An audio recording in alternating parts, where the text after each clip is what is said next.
ناظرین اور رضوان جعفر ہمارا پاکستان کے ساتھ حاضر خدمت ہیں. آج ہم ہیں C S S corner Karachi میں, جہاں پہ جو سی ایس ایس کے بچے ٹریننگ لے رہے ہیں ان کے ساتھ موجود ہیں. کہا جاتا ہے کہ جو سی ایس ایس کرنے جاتا ہے وہ کچھ ڈفرینٹ ٹائپ کا نوجوان ہوتا ہے, اس کی سوچ ڈفرینٹ ہوتی ہے اور وہ بہت کچھ کنٹریبیوٹ کرنا چاہتا ہے اپنی سوسائٹی کے لیے اور نیشن کے لیے. تو ایک جو مایوسی کا ایلیمنٹ نظر آتا ہے کہ جناب سیاسی انتشار ہے, معاشی انتشار ہے, سیکیورٹی ایشوز بھی ہیں, تو اس میں یہ جو اسٹوڈنٹس ہیں ان کی کیا رائے ہے, یہ بہت اہم ہم یہ جاننا چاہیں گے. جو ہمارے ساتھ گیسٹ پینل کا تعارف کراؤں گا, ہمارے ساتھ موجود ہیں محترمہ نہل زہرا صاحبہ جو کہ بایو میڈیکل انجینئر ہیں, سی ایس ایس کارنر میں ایک ٹیچر بھی ہیں اور یہاں سے انہوں نے پڑھا بھی ہے, تو آپ کو خوش آمدید کہتے ہیں. ہمارے ساتھ موجود ہیں پروفیسر ایجوکیٹ سید علی عباس عابدی صاحب جو کہ ایکسپرٹ ہیں اکنامک کے, لا اور بزنس کے بھی, اور خاص طور پہ قائد اعظم محمد علی جناح کے والے صاحب کی بہت ریسرچ ہے, تو سر آپ کو خوش آمدید کہتے ہیں. ہمارے ساتھ موجود ہیں سائمہ زیدی صاحبہ جو کہ لیکچرار ہیں, اور تو اس کا مطلب بڑے ہی قابل لوگ آج ہمارے پروگرام میں موجود ہیں. تو زیادہ تر مجھے آپ نہل آپ فرمائیں پہلے کہ کیا نظر آتا ہے اسٹوڈنٹس کے اندر, مایوسی نظر آ رہی ہے یا امید نظر آ رہی ہے آج کل؟ سر دونوں چیزیں ایک ساتھ ہیں کہ کافی حد تک ہم جو ہے کرنٹ جو سرکمسٹانسز ہیں ہمارے کنٹری کے, اس کی وجہ سے مایوسی بھی ہے, لیکن جہاں ہم دوسری طرف دیکھتے ہیں تو ہمارے پاس قابلیت بھی بہت زیادہ ہے. اسٹوڈنٹس میں بہت ہی زیادہ ٹیلنٹ ہے جس کو اگر ہم گریب کریں, ایک اچھا ہمیں پلیٹ فارم ملے تو ہم بہت زیادہ آگے جا سکیں. زیادہ بڑا فیلئر جو ہے عباس صاحب, سیاسی ہے, معاشی ہے یا سیکیورٹی ہے؟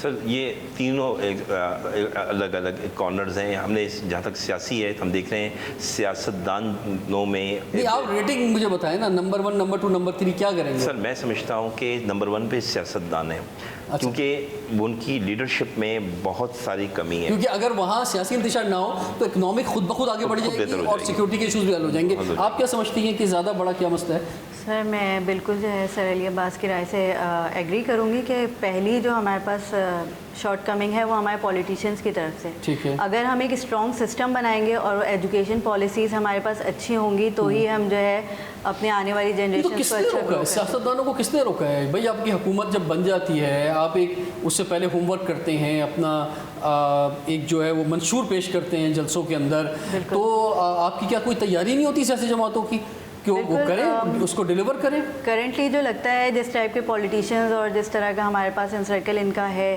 وہ ایسے ہی لگتا ہے کہ ان کے پاس ایجوکیشن خود کے پاس ہی اتنی کمی ہے کہ وہ آگے کیا لیڈ کریں گے. میرا یہ پرسنل پوائنٹ آف ویو ہے. سو ایسا ہے کہ اگر بیٹر پالیسی, وہ جو ہمیں خوش فہمی ہے کہ یہ جیسے بھی لوگ ہیں ہم ہی انہیں اقتدار کے ایوانوں میں پہنچاتے ہیں, ہم ہی ووٹ دیتے ہیں, ایسے ہی ہے. اور اگر ایک چیز ہم اور کریں, ایسا ہی ہے, اب کہہ سکتے ہیں ایسا ہے کہ ہمارے پاس برین ڈرینیج کافی زیادہ شروع ہو گئی ہے کہ ہمارے جو کافی زیادہ ٹیلنٹ ہے وہ اب باہر جا رہے ہیں. سو اب کنٹری کو سنبھالنے والا یا ایک وہ سپورٹ سسٹم تو ہمارے پاس کافی زیادہ تک وہ کولیپس کر رہا ہے, کلیش ہے. تو یہ ایک پوائنٹ آف ویو ہے. ٹھیک ہے میڈم, آپ فرمائیں, آپ کیا سمجھتی ہیں کہ جو زیادہ انتشار ہے سیاسی ہے, معاشی ہے, یا جو لا اینڈ آرڈر کی سچویشن, جو سیکیورٹی ایشوز ہے وہ بھی بہت خطرناک ہے؟ اکنامک اگر پوائنٹ آف ویو سے ہم دیکھتے ہیں تو پاکستان جب شروع ہوا تو وی ور زیرو ایٹ دیٹ ٹائم, ٹھیک ہے, کچھ بھی نہیں تھے ہمارے پاس کیا تھا. لیکن آج ہم 2024 میں بیٹھے ہوئے ہیں, تو وہاں سے یہاں تک کا سفر جو ہے وہ مختلف اتار چڑھاؤ کا ایک سفر ہے, اکنامک پوائنٹ آف ویو سے, پولیٹیکل, تینوں جو آپ نے کہے تینوں پوائنٹ آف ویو سے. تو اگر ہم یہاں تک پہنچ گئے ہیں تو اس میں بہت ساری پازیٹیو نیگیٹو چیزیں ہیں, ٹھیک ہے. تو اس میں پازیٹیو چیزیں اگر ہم اٹھائیں تو وی کین, ابھی بہت زیادہ پوٹینشیل ہے, میں سمجھتی ہوں ہماری یوتھ کے اندر بہت زیادہ پوٹینشیل ہے. اور ان میں سے جو کمپٹیٹیو ایگزام میں کامیاب ہوتے ہیں تو وہ ڈیفینیٹلی وہ بچے پڑھتے ہیں, اور جب وہ کلاس میں آپ کو جب 50 اسٹوڈنٹس نظر آتے ہیں تو ان میں سے 2 یا 3 آپ کو ایسے نظر آتے ہیں جو واقعی میں آپ کو لگتا ہے کہ may be he is more qualified دین می. یہ جو میڈم نے کہا بالکل بہت اچھی بات کہی کہ جب 1947 میں ہمارے پاس کیا پوزیشن تھی, اور یہ جو حصہ پاکستان کے حصے میں آیا تھا تو اس میں وہ انڈسٹری نہیں تھی, وہ چیزیں نہیں تھی کہ یہ بہت کچھ ہم نے خود ڈیولپ کیا ہے.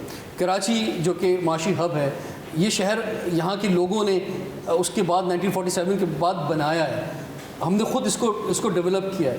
اور ہماری ڈیولپمنٹ ایک وقت تھا کہ خطے میں سب سے بہتر تھی, 1960 کے تک ہم بات کریں جو ہماری بیوروکریسی تھی اس کی بڑی تعریف تھی, لیڈرشپ حالانکہ اس وقت بھی بڑے کرائسس تھے جتنے وزیر اعظم ہم نے دیکھے اسٹارٹ کے اندر, لیکن اس کے باوجود جو ہے نا چیزیں پھر بھی بہتر تھی, فائنینشیل طور پہ ہم آگے بڑھ رہے تھے. پاکستان انٹرنیشنل ایئر لائن دنیا کی بہترین ایئر لائن تھی. تو ایگزامپلس سامنے آ رہی تھی, اسٹیل مل کی ایگزامپل سامنے آ رہی تھی, ایٹمی طاقت بھی جو ہے وہ ہم اس روٹ پر بھی آ گئے تھے. لیکن ابھی ہم دیکھتے ہیں تو پچھلے 30-40 سالوں کے اندر کچھ فخر کے ساتھ بتانے کو نہیں ہے. آج بھی ہم فخر کے ساتھ 60s کی باتیں بتا رہے ہوتے ہیں. جی بالکل. جیسے میں بتاؤں آپ کو کہ اسٹوڈنٹس کو تو شاید پتہ نہیں ہو, اب پی آئی اے جو ہے وہ 41 ایئر لائنس کی ٹیچر ہے. 41 ایئر لائنس کی ٹیچر پی آئی اے. ہم نے جرمنی کو ہم نے 12 کروڑ روپے دیے 1960 میں جا کے. آج جرمنی دنیا کی چوتھی بڑی طاقت ہے جاپان کے بعد, ٹھیک ہے نا. اسی طرح سے ہم دیکھیں ہم کو کہا جاتا تھا most growing economy of the world. ہم 90 تک انڈیا سے ایوریج میں بہتر تھے, لیکن ہم نے یہ دیکھا کہ ہم نے یہ آہستہ آہستہ اس چیز کو خود گنوا دیا. اور اس کی وجہ یہ تھی کہ ہمارے پاس کوئی اسٹیبل گورنمنٹ نہیں آئی. انڈیا کی لک یہ اچھی تھی کہ انڈیا میں نہرو جو تھا ان کا فاؤنڈنگ فادر, وہ 16 سال حکومت کر کے گیا, وہ ایک بیس بنا گیا. قائد اعظم کے ساتھ بدقسمتی تھی, ہم نے 1 سال میں ان کو لاسٹ کر دیا. اور قائد اعظم کے بعد ہمارے پاس لیڈرشپ نہیں تھی, عوام میں جذبہ تھا جو انڈیا سے. میں سر موریسی سیاست کے بہت خلاف ہوں, لیکن مجھے لگتا ہے کہ شاید اس وقت موریسی سیاست کی ضرورت تھی. وہ شاید اگر کوئی فیملی ہوتی یا کوئی پولیٹیکل ایک آگے وہ ایک چیز چلتی تو شاید وہ بہتر ہو جاتا معاملہ. دیکھیں قائد اعظم محمد علی جناح کو دیکھیں تو فاطمہ جناح نے پورا وقت قائد اعظم کو دیا, لیکن قائد اعظم نے اس کو کوئی پوزیشن نہیں دی. انہوں نے کہا تم ڈاکٹر اپنی پریکٹس کرو, ختم. ہم یہ دیکھتے ہیں کہ اب یہ ہے کہ ایک بھائی وزیر اعظم ہے تو دوسرا بھائی چیف منسٹر ہے, بھتیجا جو ہے ایڈوائزر ہے. تو ضروری نہیں ہوتا کہ ہر آدمی کمپٹنٹ ہو. صحیح, ہم نے اس طرح کی سیاست میں صرف اپنے خاندان بھرنے شروع کر دیے ہیں, وچ از ناٹ ایکسیپٹیبل. دیکھیں ہمیں ایک چیز میں نے بار بار کہا, لیڈرشپ کو امپورٹنس دیں.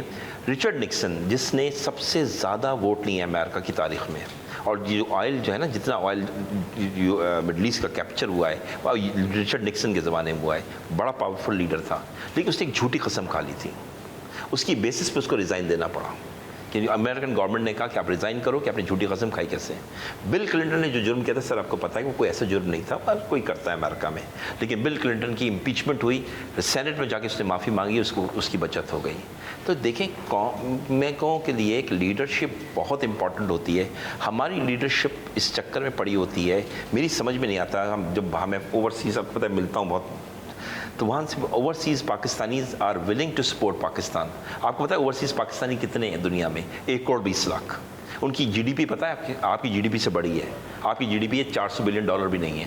ان کی جی ڈی پی کتنی ہے؟ $500 بلین ہے. $500 بلین کی جی ڈی پی رکھنے والے پاکستانی جو باہر رہتے ہیں, ان کے لیے کوئی مسئلہ ہے کہ پاکستان کا قرضہ کتنا ہے؟ مجھے افسوس کے ساتھ کہنا پڑے گا, رضوان بھائی تو میرے ساتھ رہتے ہیں, یونیورسٹیز کے بڑے بڑے پروفیسرز کو یہ نہیں پتہ ہوتا کہ ہم جب پوچھتے ہیں ان سے کہ پاکستان کا قرضہ کتنا ہے, پتہ نہیں. آپ کو جب تک اپنی بیماری کا پتہ نہیں ہوگا تو آپ علاج کیسے کرائیں گے؟ آپ پر $130 ارب کا قرضہ ہے, صرف $130 ارب کا قرضہ ہے, اور آپ کی فورن پاکستانیز کی جی ڈی پی جو ہے وہ کتنی ہے؟ $500 بلین. تو آپ کے لیے مسئلہ ہے. ٹویٹا کا قرضہ آپ سے زیادہ ہے. ٹویٹا ایک کمپنی ہے. واکس ویگن کا قرضہ آپ سے بہت زیادہ ہے. وہ ایک کمپنی ہے, دے آر ہیپی, ان کی کریڈٹ ریٹنگ بھی اچھی ہے. آپ ایک کنٹری ہیں, آپ کے لیے $130 ارب کچھ نہیں ہے. اور قرضہ کبھی بھی جو ہم لوگ ایسے لوگوں کو ڈرا رہے ہوتے ہیں نا قرضے پہ, قرضہ میٹر نہیں ہوتا. ہم قرضے کی لسٹ کے اندر دیکھیں تو ہم بہت نیچے ہیں. دنیا کے بہت سارے ملک ہیں وہ جو بہت زیادہ ہم سے کہیں زیادہ قرضوں میں ڈوبے ہوئے ہیں. لیکن پرابلم یہ ہے کہ قرضوں کی مینجمنٹ کا ایشو, کہ آپ کی جو آپ قرضہ لے رہے ہیں وہ آپ کی جو جی ڈی پی ہے یا آپ کی جو اکانومی کا سائز ہے اس کے تقابلی جائزے میں کتنا ہے. اصل پرابلم یہ سر, یو ایس کی اکانومی جو ہے وہ $23 ٹریلین کی ہے, اس پہ قرضہ $35 ٹریلین کا ہے. یعنی اکانومی سے زیادہ قرضہ ہے. ہمارا قرضہ $130 بلین ہے, ہماری اکانومی $400 بلین کی ہے. چلے مانتا ہوں کچھ ہماری اکانومی انڈاکومنٹڈ ہے, $500 بلین کی ہوگی. ہماری اکانومی ان سے بہتر ہے, لیکن ہمارے یہاں وہی ہے نا کہ اقبال نے کہا تھا بڑھ کے خیبر سے ہے یہ مار کا دین و وطن. اس زمانے میں کوئی حیدر کرار بھی ہے, مطلب ہمیں ایک لیڈر چاہیے.